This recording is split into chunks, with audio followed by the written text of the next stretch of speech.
Hello student, આપણે અર્થશાસ્ત્ર પ્રકરણ 1 અર્થશાસ્ત્રમાં આલેખ ભણી રહ્યા છીએ. એમાં આજે હવે આગળનો મુદ્દો લઈએ તો અર્થશાસ્ત્રમાં આકૃતિના કેટલા પ્રકારો છે એ આજના મુદ્દામાં સમજીશું. આપણે જ્યારથી ભણવાનું શરૂ કર્યું છે ત્યારથી અર્થશાસ્ત્રમાં આલેખ, પહેલા વિડીયોમાં આપણે જોયા હતા આલેખ અને આકૃતિ બંનેનો અર્થ, બંને વચ્ચેનો તફાવત. ત્યાર પછી આપણે એમાં જ આગળ જોયું હતું કે ભાઈ આલેખ અને આકૃતિનું મહત્ત્વ શું છે. ત્યાર પછી આલેખ અને આકૃતિ દોરતી વખતે ધ્યાનમાં રાખવાની બાબતો કઈ કઈ છે. હવે એમાં જ આગળ વધીએ તો ત્યાર પછીનો મુદ્દો આવે છે આકૃતિના પ્રકારો કેટલા છે. તો અર્થશાસ્ત્રમાં આલેખ અને આકૃતિ આપણે દોરીએ છીએ ત્યારે ધ્યાન રાખવાનું એ છે કે આકૃતિના કેટલા પ્રકારો છે. હકીકતે આ બધા જ પ્રકારો આકૃતિના આપણે અર્થશાસ્ત્રમાં ધોરણ 12માં કે આપણા અભ્યાસક્રમમાં બધા પ્રકારો નથી, પણ એના પ્રકારો કેટલા છે એ યાદ રાખવાના છે. જેના આપણે જે પ્રકારો ઉપરથી આપણે આલેખ કે આકૃતિ દોરવાની છે એ આપણે સાથે સાથે હું તમને સમજાવતી જ જઈશ, પરંતુ બધા જ પ્રકારો છે એ આપણે અર્થશાસ્ત્રમાં આવતા નથી, પરંતુ માત્ર પ્રકારોના નામ યાદ રાખવાના છે.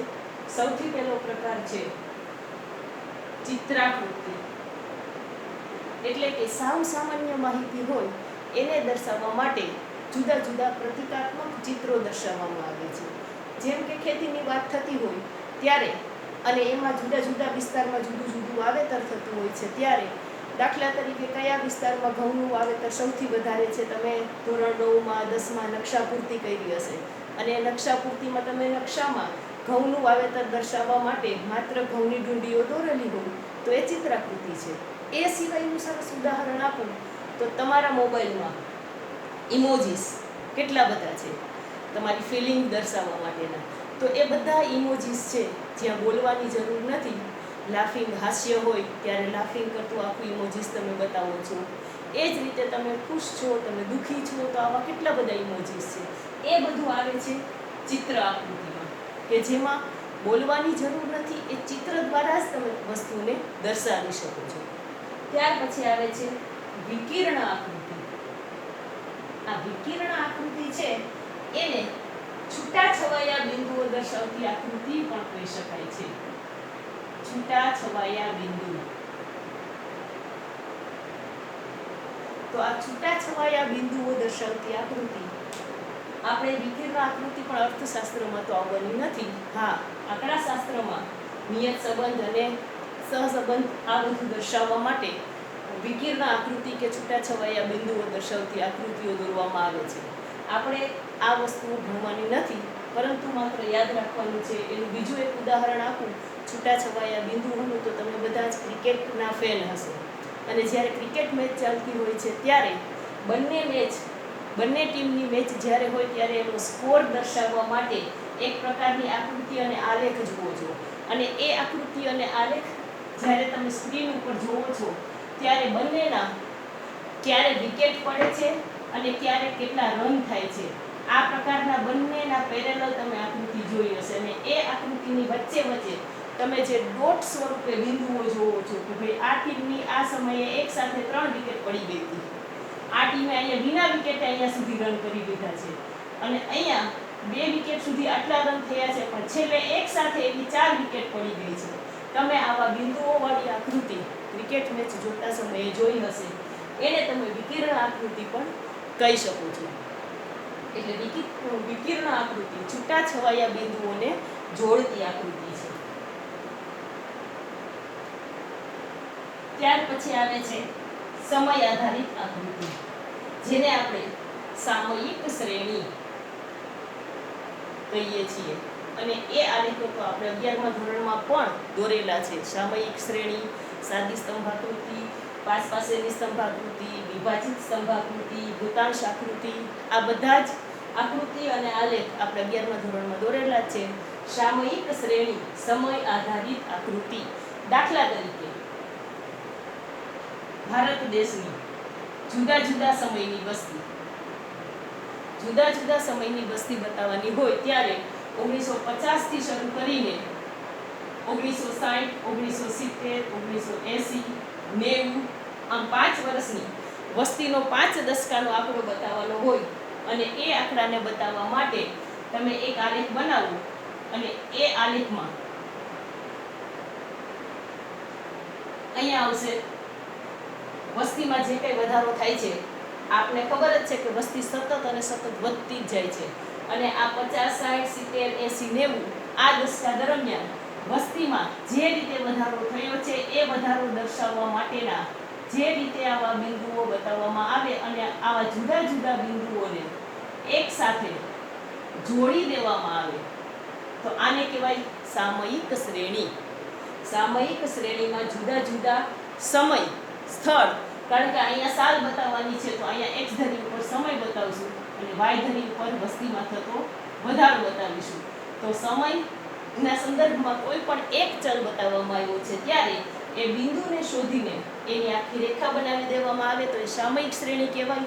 અને આવી જ એક પ્રકારની માહિતી હોય તો આ દરેક બિંદુઓની અંદરથી પસાર થતો એક એક સ્તંભ બનાવી દેવામાં આવે તો અહીંયા માત્ર અને માત્ર એક જ પ્રકારની માહિતી છે તો સાદી સ્તંભાકૃતિ પણ કરી શકાય છે.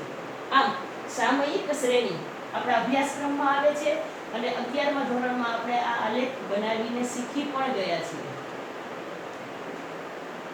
ત્યાર પછી વર્તુળાકૃતિ. વર્તુળાકૃતિ આપણા અભ્યાસક્રમમાં આવતી નથી પરંતુ કોઈ પણ એક રકમ કે માહિતી છે એને વર્તુળના ક્ષેત્રફળમાં વિભાજિત કરીને કરવામાં આવે છે. ઇલેક્ટ્રિશિયન કે એન્જિનિયરિંગ કે એના અભ્યાસક્રમ માટે એમાં જુદા જુદા વર્તુળો બનાવીને એ વર્તુળોને આકૃતિનું સ્વરૂપ આપીને આવી વર્તુળ આકૃતિઓ દોરવામાં આવે છે. ત્યાર પછી આવે છે જે આપણા અભ્યાસક્રમમાં છે તે મહત્વની સ્તંભાકૃતિ. સ્તંભાકૃતિ આપણે શીખી ગયા છીએ, દોરી પણ લીધેલી છે, બસ અત્યારે ફરીથી એક વખત યાદ કરવાનું છે. અને આગલા વિડીયોમાં પણ મેં સ્તંભાકૃતિ વિશે માહિતી આપેલી હતી. સ્તંભાકૃતિમાં એક સાદી સ્તંભાકૃતિ, પાસ પાસેની સ્તંભાકૃતિ અને વિભાજિત સ્તંભાકૃતિ હોય છે. તો સાદી સ્તંભાકૃતિ વસ્તીનો જ આપણે લીધો હોય કે ભાઈ એક સમયગાળો છે અને બીજું છે વસ્તીનું પ્રમાણ. મેં આગલા વિડીયોમાં પણ આ જ ઉદાહરણ આપીને સમજાવેલું હતું કે સમયગાળો અને વસ્તી જ્યારે એક જ પ્રકારની માહિતી છે ત્યારે હમણાં મેં દોર્યું હતું એમ એને સામયિક શ્રેણીમાં પણ બતાવી શકો અને એને તમે આમ સ્તંભ બનાવીને જુદા જુદા સ્તંભમાં વસ્તી વધારો પણ બતાવી શકો છો. એટલે એક જ પ્રકારની માહિતી હોય છે ત્યારે તમે સાદી સ્તંભાકૃતિ દોરી શકો છો. ત્યાર પછી પાસ પાસેની સ્તંભાકૃતિ. તો પાસ પાસેની સ્તંભાકૃતિ દોરવા માટે માહિતી પણ એક કરતાં વધારે હોવી જોઈએ. સમયગાળો આપણે સેમ રાખીએ પણ માહિતી આપણે એક કરતાં વધારે બે કરી દઈએ. સ્ત્રીઓનું પ્રમાણ અને પુરુષોનું પ્રમાણ. તો માહિતી બે પ્રકારની થઈ ગઈ. બે પ્રકારની માહિતી હશે એટલે સમયગાળો તો એનો એ જ રહેશે, x ધરી y ધરી. અહીંયા આવશે સમયગાળો અને અહીંયા આવશે વસ્તી. પણ હવે આવશે પાસ પાસેની સ્તંભાકૃતિમાં દરેક સમયગાળાની 1950, 1960, 1970 જેટલો સમયગાળો આપ્યો છે એ દરેક સાલ કે જે સમય છે એમાં બે સ્તંભ બનશે. પુરુષોની વસ્તી, સ્ત્રીઓની વસ્તી. પુરુષોની વસ્તી, સ્ત્રીઓની વસ્તી. પુરુષોની વસ્તી, સ્ત્રીઓની વસ્તી. આમ બબ્બે સ્તંભ એક સાથે પાસ પાસેની સ્તંભાકૃતિમાં સ્ત્રીઓની અને પુરુષોની વસ્તી એટલે કે એ વસ્તી હોય કે બીજા કોઈ પણ આંકડા હોય જ્યારે એક કરતાં વધારે માહિતી હોય છે ત્યારે પાસ પાસેની સ્તંભાકૃતિ બનાવીને આપણે સરળતાથી સમજાવી શકીએ છીએ. ત્યાર પછી વસ્તુ આવે છે વિભાજિત સ્તંભાકૃતિ. વિભાજિત સ્તંભાકૃતિ અથવા તો વૃત્તાંશ એ વિભાજિત સ્તંભાકૃતિ છે અને વૃત્તાંશમાં પણ ફેરવી શકાય છે. એનું ઉદાહરણ પણ મેં આગળ આપેલું હતું કે દાખલા તરીકે અર્થતંત્રના 3 ક્ષેત્રો છે, કૃષિ, ઉદ્યોગ, સેવા. આ 3 ક્ષેત્રો છે એનો રોજગારીમાં ફાળો શું છે તો કે અંદાજિત કૃષિ ક્ષેત્રમાંથી 60% લોકો રોજગારીમાં જોડાયેલા છે, ઉદ્યોગ ક્ષેત્રમાંથી 25% લોકો રોજગારીમાં જોડાયેલા છે અને સેવા ક્ષેત્રમાંથી 15% લોકો રોજગારીમાં જોડાયેલા છે. આ વસ્તુ જ્યારે વિભાજિત સ્તંભાકૃતિમાં દર્શાવવાની હોય ત્યારે તમારે સૌથી પહેલા તો આ ત્રણે ત્રણનો સરવાળો કરીને એવો એક સ્તંભ બનાવી લેવો પડે છે. 60, 25 અને 15 એટલે કે 5 ને 5 10, 6 4 10, 100. એટલે વિભાજિત સ્તંભાકૃતિમાં પહેલા તો અહીંથી 10, 20, 30, 40, 50, 60, 100 સુધીનો આંકડો લઈને એક મોટો સ્તંભ બનાવી દેવાનો છે અને એ સ્તંભના વિભાગ પાડવાના છે. સૌથી પહેલા કૃષિ ક્ષેત્ર એટલે 60%, તો અડધાથી પણ વધુ હિસ્સો અહીંયા 10, 20, 30, 40, 50, 60 જ્યાં આવશે ત્યાં 60% કૃષિ ક્ષેત્રનો હિસ્સો છે. ત્યાર પછી 25% ઉદ્યોગ ક્ષેત્રનો હિસ્સો છે, તો 60 વધતા 25 એટલે કે 85%. અહીંયા શોધવાનું છે 85 ઉપરનો પોઈન્ટ, એટલે 85 જેટલો હિસ્સો અહીંયા આવશે આ 25%. અને બાકીનો જે વધશે એ 15, 85 વત્તા 15 એટલે કે 100 પૂરા થઈ જાય. એટલે બાકીનો જો હિસ્સો છે એ આમ વિભાજિત સ્તંભાકૃતિમાં કોઈ પણ ક્ષેત્ર છે એના જુદા જુદા વિભાગોનું પ્રમાણ કે માપ, એના ચલ કે એના આંકડા આપેલા છે ત્યારે વિભાજિત સ્તંભાકૃતિ દર્શાવી શકાય છે. આમ સ્તંભાકૃતિ 3 રીતે દોરાય છે: સાદી સ્તંભાકૃતિ, પાસેની સ્તંભાકૃતિ અને વિભાજિત સ્તંભાકૃતિ. ત્યાર પછીનો પ્રકાર આવે તો વૃત્તાંશ આકૃતિ. હવે વૃત્તાંશ આકૃતિ, એક વૃત્તાંશ આખું વર્તુળ, એનું મૂલ્ય આપણે જોવા જઈએ તો 360 અંશ હોય છે. એટલે વૃત્તાંશ આકૃતિમાં જે પણ ચલ આપવામાં આવે છે, રકમ આપવામાં આવે છે, એને વૃત્તાંશમાં ફેરવવા માટે, કારણ કે એને વૃત્તાંશમાં દર્શાવવાના છે, એટલે એને જ્યારે વૃત્તાંશમાં દર્શાવવામાં આવે છે ત્યારે વૃત્તાંશનું માપ આખા વર્તુળનું 360 અંશ છે. માટે સૌથી પહેલાં તો એનું સૂત્ર આપણે યાદ કરવું પડે: પેટા મૂલ્ય છેદમાં કુલ મૂલ્ય ગુણ્યા 360. હવે આ જ ઉદાહરણ આપણે કૃષિ, ઉદ્યોગ અને સેવાવાળું લઈએ વૃત્તાંશ આકૃતિ માટે. તો કૃષિ ક્ષેત્રનો રોજગારીમાં ફાળો આપણે 60% લીધો, ઉદ્યોગનો રોજગારીમાં ફાળો 25%ની આસપાસ લોકો છે અને સેવા ક્ષેત્ર રોજગારીમાં ફાળો 15%ની આસપાસ છે. તો આ ક્ષેત્ર છે, આ રોજગારીમાં ફાળો છે. હવે આને આપણે વૃત્તાંશમાં ફેરવવાનું હોય ત્યારે જે આ સૂત્ર છે એ લાગુ પડે છે: પેટા મૂલ્ય છેદમાં કુલ મૂલ્ય ગુણ્યા 100. તો હવે આ બધા જ પેટા મૂલ્ય, કુલ મૂલ્ય અને ગુણ્યા 360 કરીએ તો આ 60 એટલે પેટા મૂલ્ય એનું 60 છે, પણ કુલ મૂલ્ય એનું 100 છે. એને ગુણ્યા 360 અંશ. જે રકમ આવશે એને આપણે વૃત્તાંશમાં દર્શાવવાની પડશે. એટલે 60/100 એનું કુલ મૂલ્ય છે અને એનું ગુણ્યા 360 એટલે જે જવાબ આવશે એ 216 અંશ આવશે. ત્યાર પછી છે ઉદ્યોગ.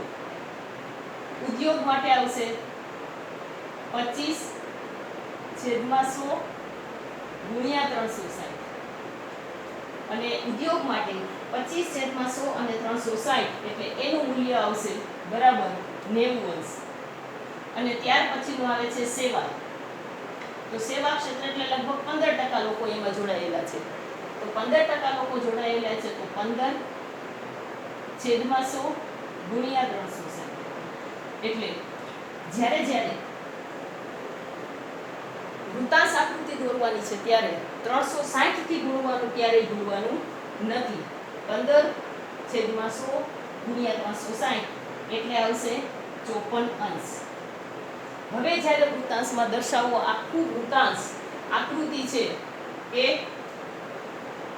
300, એક વર્તુળ છે એ 360 અંશનું હોય અને એની અંદર તમારે જ્યારે દર્શાવવાનું થાય છે કોઈ પણ વસ્તુ ત્યારે સૌથી પહેલા કૃષિ ક્ષેત્ર દર્શાવીએ તો એ છે 216 અંશ. એટલે તમારી પાસે જે આખું વર્તુળ હોય છે અંશ દર્શાવેલું, એક અર્ધ વર્તુળ હોય છે 180 અંશનું અને આખું વર્તુળ છે 360નું છે. એમાંથી જોઈને 260 અંશ, 90 અંશ અને 54 અંશ આની અંદર દર્શાવવાના છે અને એ દર્શાવીને દરેક વિભાગને અલગ અલગ ડિઝાઇન, રંગ અને શેડ દ્વારા એને જુદા પાડવાના છે. આ રીતે આખી વૃત્તાંશ આકૃતિ તૈયાર થાય છે.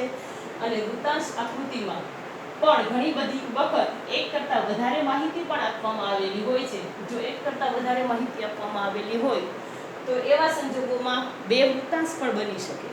અને ત્યારે મોટી માહિતી હોય ત્યારે એનું મોટું અને નાની માહિતી હોય ત્યારે એનું નાનું વૃત્તાંશ બનાવવાનું હોય છે.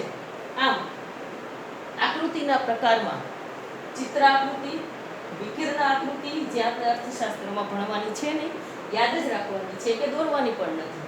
ચિત્ર આકૃતિમાં પણ આપણે એવા કોઈ પણ પ્રકારની આકૃતિ કે આલેખ દોરવાના નથી. હા, ક્યાંક કોઈક સિમ્બોલિક રીતે આપણે દર્શાવતા હોઈએ છીએ. સમય આધારિત આકૃતિ, સામયિક શ્રેણી, એક જ પ્રકારની માહિતી હોય છે, એક ચલ હોય છે, ત્યારે તમે સ્તંભાકૃતિ અથવા તો સામયિક શ્રેણી દોરી શકો. જ્યારે બોર્ડના પેપરમાં પૂછાય કે ભાઈ નીચે આપેલી માહિતી પરથી યોગ્ય આલેખ દોરો, તમારી પાસે સમય નથી અને તમને કેવો આલેખ દોરવો છે એ નથી કીધું, તો સ્વાભાવિક છે એક જ પ્રકારની માહિતી હોય અને સમયનો અભાવ હોય તો જુદા જુદા બિંદુઓ પોઈન્ટ કરીને એની ઉપર લીટી દોરીને સામયિક શ્રેણી બનાવી ખૂબ ઝડપથી અને સરળતાથી થઈ જાય. સમય છે તો તમે એક જ જે બિંદુઓ શોધ્યા છે એમાંથી સ્તંભ બનાવો, એને પણ ડિઝાઇન આપો તો વધારે સારી રીતે તમે રજૂ કરી શકો. એટલે સમય આધારિત. ત્યાર પછી વર્તુળ આકૃતિ કે જે આપણા કોર્સમાં હકીકતે અર્થશાસ્ત્રમાં કે દોરવાની આવતી નથી. ત્યાર પછી સ્તંભ આકૃતિ, જે આપણે 11માં પણ દોરીને આવ્યા છીએ. સાદી સ્તંભ આકૃતિ, પાસેની સ્તંભ આકૃતિ, વિભાજિત સ્તંભ આકૃતિ. અને ત્યાર પછીનો પ્રકાર છે વૃત્તાંશ આકૃતિ કે જે વર્તુળનો આખો ભાગ જે 360 અંશનો હોય છે અને એ 360 અંશનો ભાગ એ ખાસ કરીને સૂત્ર યાદ રાખવાનું છે.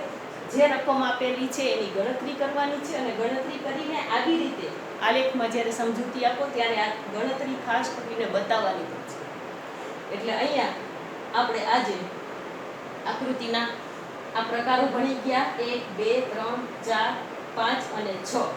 6 પ્રકારમાં 3 બીજા પેટા પ્રકાર છે, પણ હકીકતે સાવ સરળ છે જે પ્રકાર છે. અને આપણે ભણવાના પ્રકારો છે કે જે અર્થશાસ્ત્રમાં જે આકૃતિઓ આપણે દોરવાની છે એ છે સમય આધારિત. ત્યાર પછી આવશે સ્તંભ આકૃતિ, આ 3. અને ત્યાર પછી આવશે વૃત્તાંશ. એટલે સમય આધારિત, સાદી સ્તંભ આકૃતિ, પાસેની, વિભાજિત અને વૃત્તાંશ. આપણે 11મા ધોરણમાં આ 5 આકૃતિ દોરી ગયા છીએ. અત્યારે પણ ટેક્સ્ટબુકમાં 5 આકૃતિ છે. તમારે તમારી નોટમાં આ 5 આકૃતિ એક વખત દોરી લેવાની છે. સમય આધારિત આકૃતિ, સાદી સ્તંભાકૃતિ, પાસેની સ્તંભાકૃતિ, વિભાજિત સ્તંભાકૃતિ અને વૃત્તાંશ આકૃતિ. હું તમને શોર્ટમાં એ વસ્તુ સમજાવું કે ભાઈ જ્યારે સ્તંભાકૃતિ દોરો છો ત્યારે કઈ કઈ બાબતનું ધ્યાન રાખવાનું છે અને વૃત્તાંશ આકૃતિ દોરો છો ત્યારે કઈ કઈ બાબતનું ધ્યાન રાખવાનું છે. બસ એ વસ્તુ તમને થોડી સમજાવી દઉં છું. સ્તંભાકૃતિ અને વૃત્તાંશ આકૃતિ દોરતી વખતે, અને આ પ્રશ્ન પણ પૂછાય છે, સ્તંભાકૃતિ દોરતી વખતે ધ્યાનમાં રાખવાની બાબતો અને વૃત્તાંશ આકૃતિ દોરતી વખતે ધ્યાનમાં રાખવાની બાબતો. તો આકૃતિના આ 6 મુખ્ય પ્રકાર પૂરા થાય છે. અને હવે જે ધ્યાન રાખવાનું છે એ છે આકૃતિ દોરતી વખતે કઈ કઈ બાબતોનું ધ્યાન રાખવાનું છે.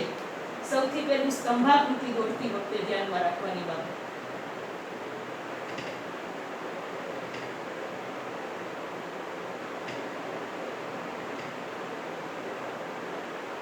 આમ તો આપણે આકૃતિ દોરતી વખતે કે આલેખ દોરતી વખતે ધ્યાનમાં રાખવાની બાબતો બધી ડિટેલમાં ભણી ગયા છીએ, પણ સેપરેટલી પૂછાય ત્યારે આટલી વસ્તુ યાદ રાખવાની છે. ધ્યાનમાં રાખવાની બાબતો.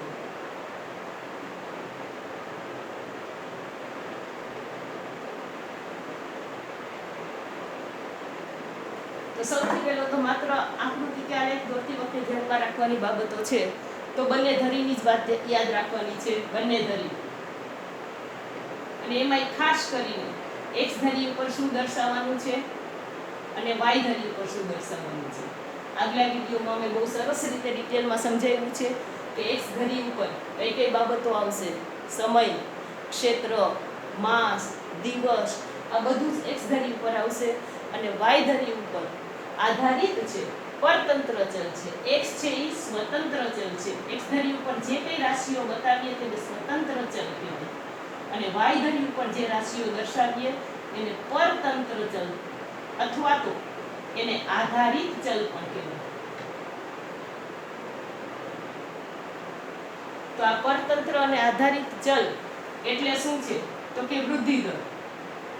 પછી એ ગરીબીનો હોય કે વસ્તીનો હોય, કોઈ પણ પ્રકારનો વૃદ્ધિ દર હોય કે બેરોજગારીનો હોય, પછી કુલ ઉત્પાદન, પછી આવક, વ્યાજનો દર, આ બધું જ પરતંત્ર ચલ એટલે કે આધારિત ચલ છે. એ બધું જ વાયધરી ઉપર દર્શાવવાનું છે. જ્યારે આપણે સ્તંભાકૃતિ દોરતા હોઈએ છીએ ત્યારે ખાસ યાદ રાખવાની બાબત. ત્યાર પછી સ્તંભાકૃતિ દોરતી વખતે જ્યારે તમે સ્તંભ બનાવો છો ત્યારે કઈ બાબતોનું ધ્યાન રાખવાનું છે? પહેલા તો એક્સ ધરી, વાય ધરી અને ધરીના નામ નિર્દેશ કરવાના છે. પછી પહેલો સ્તંભ બનાવો એ કોઈ દિવસ વાય ધરીને અડીને બનાવવાનો નથી. આ સ્તંભાકૃતિ ખોટી છે. સ્તંભાકૃતિ જ્યારે પણ બનાવો ત્યારે વાય ધરીની બાજુમાં એક જ સરખી જગ્યા રાખીને સ્તંભ ઊભો કરવાનો છે અને દરેક સ્તંભની પહોળાઈ એક સરખી રહે, દરેક બે સ્તંભની વચ્ચેની જગ્યા એક સરખી રહે. કારણ કે પહોળાઈની સાથે સ્તંભ ચલ જે કંઈ આપેલી રકમ છે એને કંઈ લેવા દેવા છે નહીં, એની ઊંચાઈ સાથે છે. એટલા માટે દરેકની પહોળાઈ સરખી રહે. પહોળાઈની સાથે વચ્ચે રાખેલી જગ્યા બધા જ સ્તંભમાં એક સરખી વચ્ચે રાખેલી જગ્યા રહે. એવી રીતે ખાસ સ્તંભ દોરવાના છે. વાયધરીથી જેટલા અંતરે પહેલો સ્તંભ દોરાય એટલા જ અંતરે બીજો સ્તંભ દોરવાનો, એટલા જ અંતરે ત્રીજો સ્તંભ દોરવાનો. ખાસ યાદ રાખવાનું, સ્તંભ દોર્યા પછી જે કંઈ રાશિનો સ્તંભ તમે દોરેલો છે, જે ચલ જે રકમનો સ્તંભ તમે દોરેલો છે એ રકમ અહીંયા લખવાનું ભૂલવું નહીં. દાખલા તરીકે અહીંયા 60 છે, આ એનાથી મોટો છે તો અહીંયા એને આપણે 70 આપીએ. આ એનાથી નાનો છે તો 50. જે કઈ રકમ છે જેનો તમે સ્તંભ બનાવ્યો છે એ અહીંયા ખાસ કરીને એની નોંધ કરવી. જે રકમ છે સ્તંભ બનાવો ત્યારે. એટલે સ્તંભાકૃતિ દોરતી વખતે બરાબર સ્પષ્ટ, સુવાચ્ય અને ચોખ્ખી સમજાઈ જાય એવી બનાવવી હોય તો આવી નાની નાની બાબતોનું ધ્યાન રાખવાનું છે. સ્કેલમાં લખવાનું કોઈ દિવસ ભૂલવાનું નથી. એ આપણે આગળ આકૃતિ અને આલેખ દોરતી વખતે ધ્યાનમાં રાખવાની બાબતમાં પણ કીધું છે. સાચું સ્કેલમાં બસે તો જ સારી અને સાચી આકૃતિ બનશે. એટલે સ્તંભાકૃતિ દોરતી વખતે ધ્યાનમાં રાખવાની બાબતમાં એક્સ ધરી, વાય ધરી, ધરીઓનું નામ નિર્દેશ કરવાનું છે. કયો ચલ એક્સ ધરી ઉપર આવે, કયો ચલ વાય ધરી ઉપર આવે એ ખાસ ધ્યાન રાખવાનું છે. સ્કેલમાં લખવાનું ભૂલવાનું નથી. આકૃતિ જ્યારે દોરો છો ત્યારે સ્તંભની ઊંચાઈ એમાં આપેલા ચલ મુજબ હશે, પણ સ્તંભની પહોળાઈ બધા જની સરખી હોવી જોઈએ. સ્તંભની વચ્ચેની જગ્યા બધા સ્તંભમાં સરખી હોવી જોઈએ. વાય ધરીથી જેટલો દૂર પહેલો સ્તંભ છે એટલો જ અંતર બીજા સ્તંભમાં અને ત્રીજા સ્તંભમાં પણ રાખવું જોઈએ. તો તમારી સ્તંભાકૃતિ બહુ સરસ રીતે અને તમે આપેલી માહિતી પણ સામેવાળાને બહુ સારી રીતે સમજી શકાય એવી હોય. અને જો પાસેની સ્તંભાકૃતિ દોરતા હોઈએ ત્યારે ખાસ યાદ રાખવાનું છે એમાં પણ જ્યારે બે સ્તંભ હોય ત્યારે જેટલી પણ જગ્યા એક સ્તંભ બનાવ્યો એની બાજુમાં બીજો સ્તંભ એના જેવો અહીંયા જગ્યા રાખી છે એટલી જ જગ્યા અહીંયા રાખવાની છે. અને ત્યાર પછીના બે સ્તંભ સરખી જગ્યા પછી જ સ્તંભની પહોળાઈ સરખી હોય એવી જ રીતે બનાવવાના છે. જ્યારે પાસેની સ્તંભાકૃતિ હોય ત્યારે બંને સ્તંભમાં કાં તો કલર, કાં તો શેડ, કાં તો ડિઝાઇન બંને અલગ અલગ હોવી જોઈએ.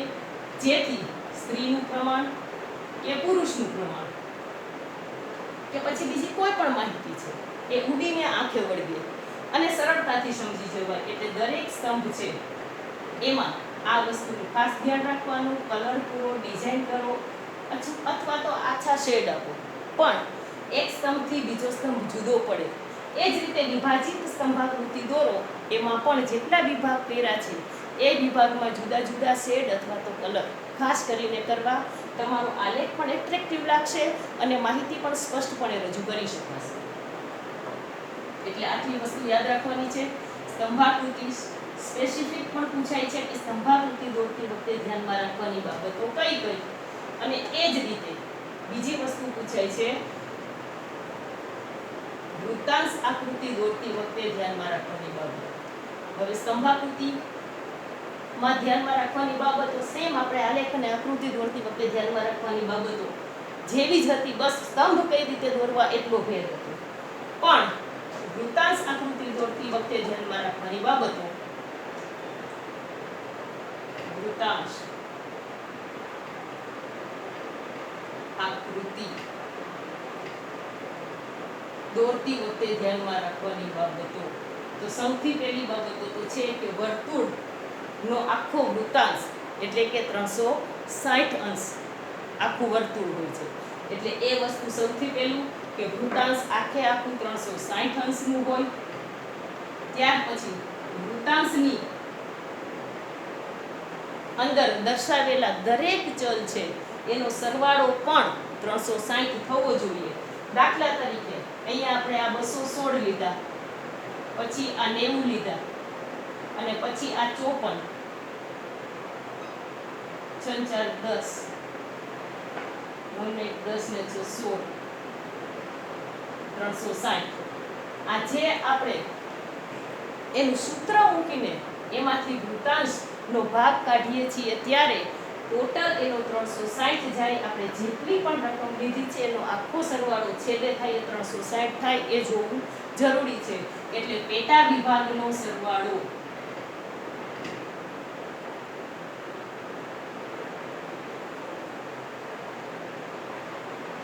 નો સરવાળો 360 થવો જોઈએ। ખાસ યાદ રાખવાનું છે, જો આમાં કંઈ પણ ભૂલ થશે તો અહીંયા ગુણાકારમાં કંઈક ભૂલ થઈ છે એ નિશ્ચિત છે। ત્યાર પછી વૃત્તાંશમાં એક કરતાં વધારે માહિતી હોય ત્યારે એક કરતાં વધારે માહિતી દર્શાવવા માટે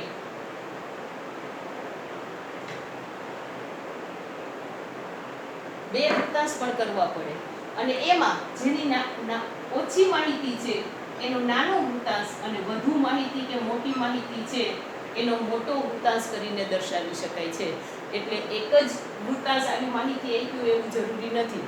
બે સાલ કે બે સમય કે બે ક્ષેત્ર કે બે સ્થળ કે બે પ્રદેશ એના સંદર્ભમાં પણ માહિતી આપેલી હોય ત્યારે જુદા જુદા બે વૃત્તાંશ બનાવવા પડે અને એ વૃત્તાંશ આપેલી માહિતીના કદમાં આ વૃત્તાંશ તો 360 અંશનો જ બનશે, એમાં કંઈ નાનું કે મોટું ના થાય, પણ જુદું પાડવા માટે જે નાની માહિતી છે ને જે મોટી માહિતી છે એટલે દર્શાવી શકાય। બાકી બંને એક સરખા કદના કરીએ તો પણ વૃત્તાંશ તો ચાલી જાય, પરંતુ એકબીજાથી જુદું પડે છે એ થોડુંક બતાવવા માટે નાની માહિતી છે તો એનો નાનો અને મોટી માહિતી છે તો મોટો। બસ, તો આજે આપણે અર્થશાસ્ત્રમાં આકૃતિના પ્રકારો શીખી ગયા। એ બધા જ આકૃતિના પ્રકારમાં સૌથી મહત્વની આકૃતિ કે જે આપણે દોરવાની છે એ હતી સામયિક શ્રેણી। ત્યાર પછી સ્તંભાકૃતિ, સ્તંભાકૃતિમાં સાદી સ્તંભાકૃતિ, પાસેની સ્તંભાકૃતિ, વિભાજિત સ્તંભાકૃતિ અને છે વૃત્તાંશ આકૃતિ। તો આ પાંચે પાંચ આકૃતિ આપણે દોરી જ લીધી છે, બોર્ડમાં મેં બધી જ તમને વ્યવસ્થિત કરાવી લીધી છે।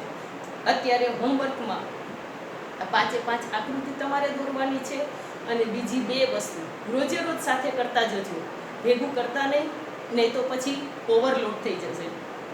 5 આકૃતિ દોરવાની છે, સાથે સાથે વૃત્તાંશ આકૃતિ દોરતી વખતે ધ્યાનમાં રાખવાની બાબત અને સ્તંભાકૃતિ દોરતી વખતે ધ્યાનમાં રાખવાની બાબત।